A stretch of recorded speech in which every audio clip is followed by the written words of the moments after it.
Hello दोस्तों, सभी को नमस्कार। एज ए बैंकर आपका हमेशा से ये कंसर्न रहता है कि कहीं हमारा बैंक प्राइवेटाइज तो नहीं हो जाएगा।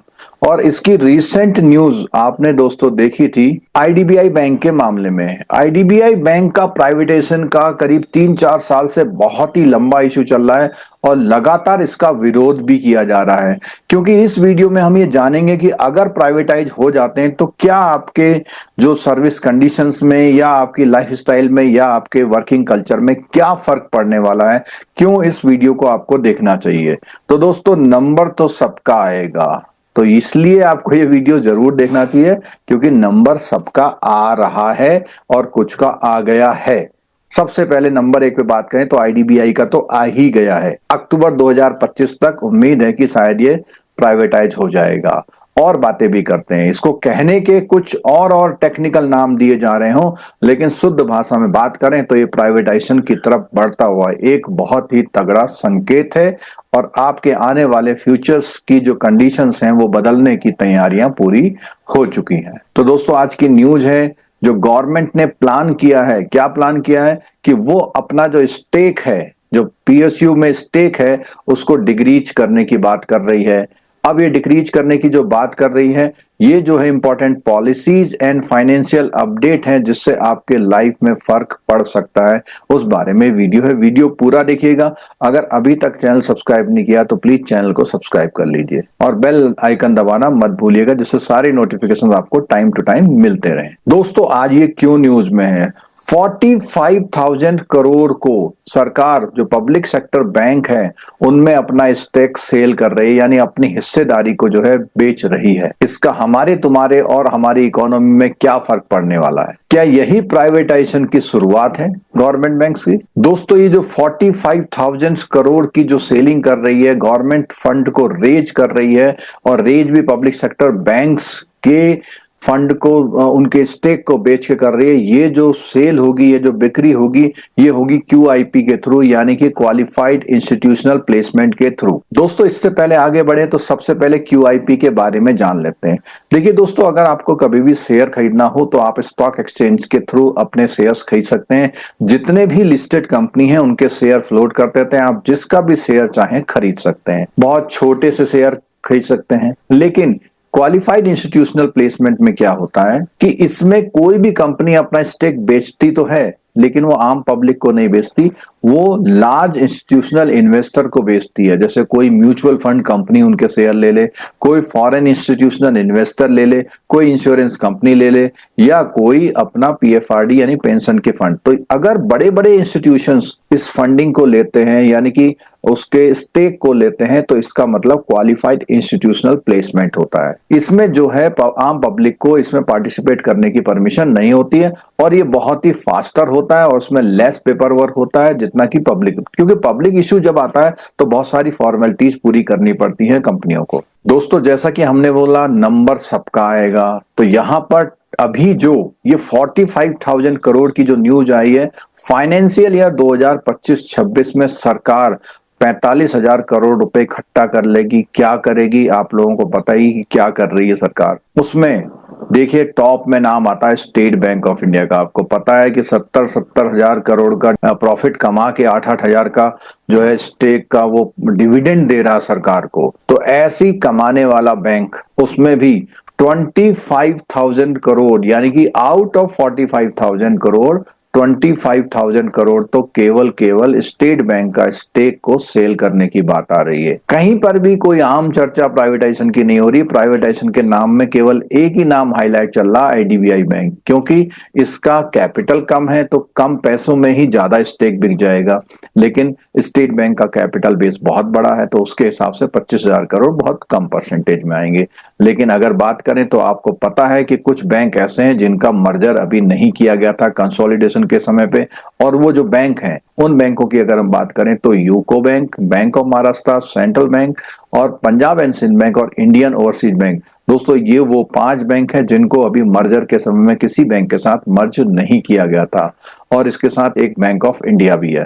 तो ये बैंक कहीं मर्ज नहीं किए गए थे, लेकिन ये टॉप लिस्ट में इसमें 2025-26 में इन बैंकों का नाम आ रहा है। बेसिकली इस प्रोसेस को बोलते हैं गवर्नमेंट अपने एसेट को मोनेटाइज कर रही है, यानी कि उसको पैसे में कन्वर्ट कर रही। तो सरकार ने जब ये बैंक नेशनलाइज किए थे उसके बाद इनका डेवलपमेंट किया, और लगभग अगर हम बात करें तो ये करीबन 55 साल पुराने जो नेशनलाइज किए हुए बैंक हैं वो आज सेल पे आ गए हैं।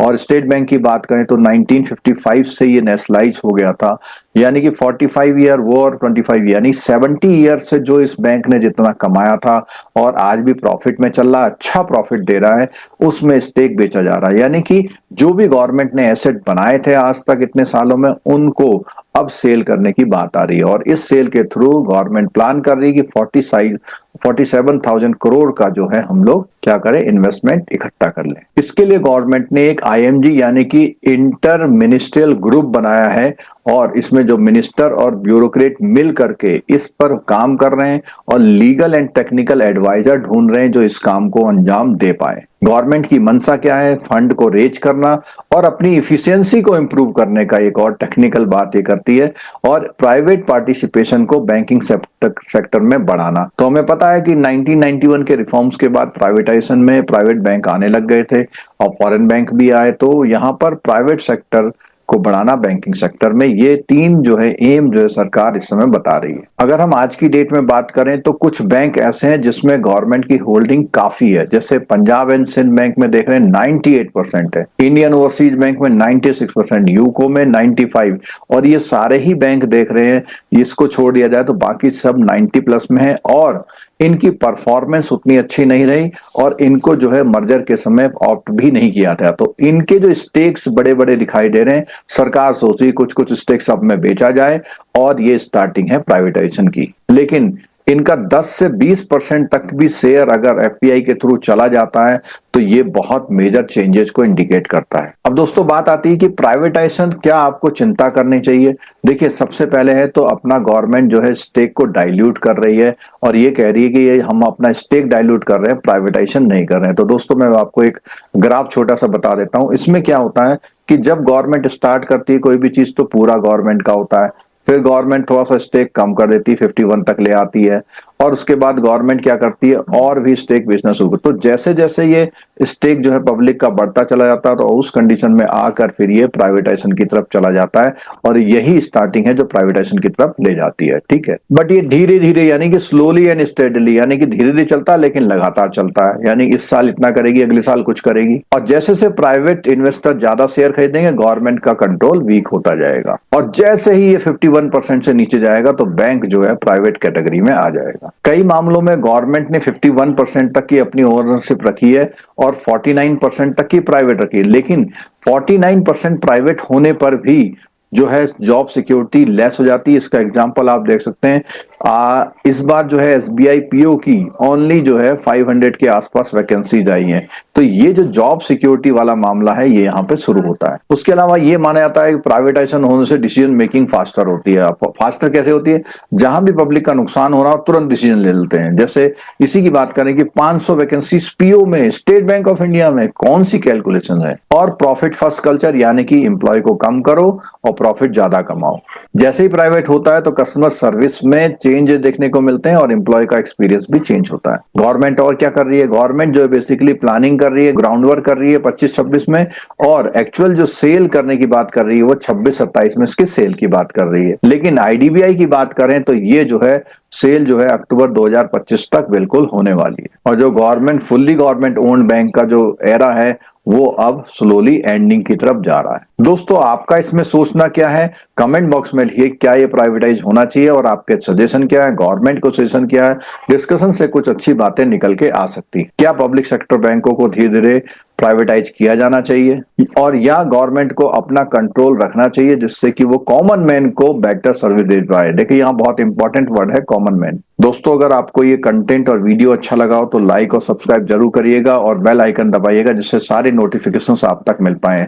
इस वीडियो को सभी बैंकर दोस्तों के साथ, इवन उन सब पब्लिक सेक्टर यूनिट में काम करने वाले उन दोस्तों के साथ जरूर शेयर करिएगा, क्योंकि ये प्राइवेटाइजेशन नंबर सबका आएगा। दोस्तों हमारी लाइव इंटरैक्टिव क्लासेस में कॉम्प्रिहेंसिव स्टडी के साथ साथ MCQ की प्रैक्टिस, एग्जाम टाइम में मैराथन रिवीजन क्लासेस और साथ साथ में time to time conceptual classes भी आप तक पहुंचती हैं।